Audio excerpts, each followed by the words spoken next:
Welcome to our channel. Today we how to uninstall Calendly app and revoke calendar access, detailed guide step by step clearly. To uninstall the Calendly app, begin by locating the app on your device. For iOS devices, press and hold the Calendly app icon until a menu appears. Select Remove App from the options provided.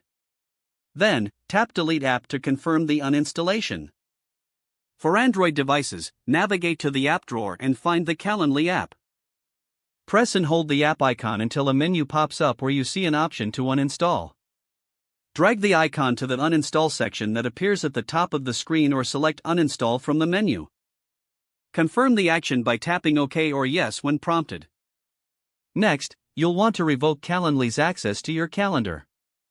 Open your calendar application, such as Google Calendar or Outlook.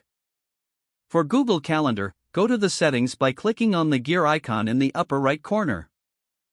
Select Settings from the drop-down menu. From the left sidebar, choose Add-ons. Locate Calendly in the list and click. Then, select Manage. You will see an option to disconnect or revoke access. For Outlook, go to the Calendar settings in the top right corner. Click on Manage Add-ins to access installed applications. Find Calendly in the list and select the option to remove or disconnect it. Confirm the changes to revoke the calendar access.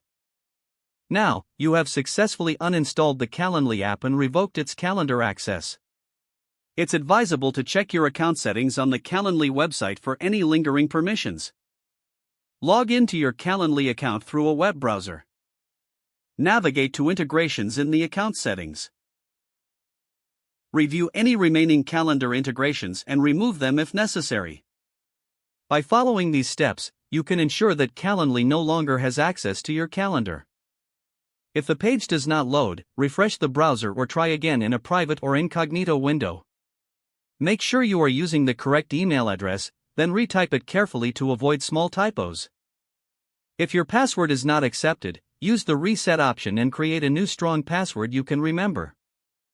Check your spam folder for verification or security emails, then complete any requested confirmation steps. Don't forget to like this video and subscribe to our channel for more step-by-step tech guides.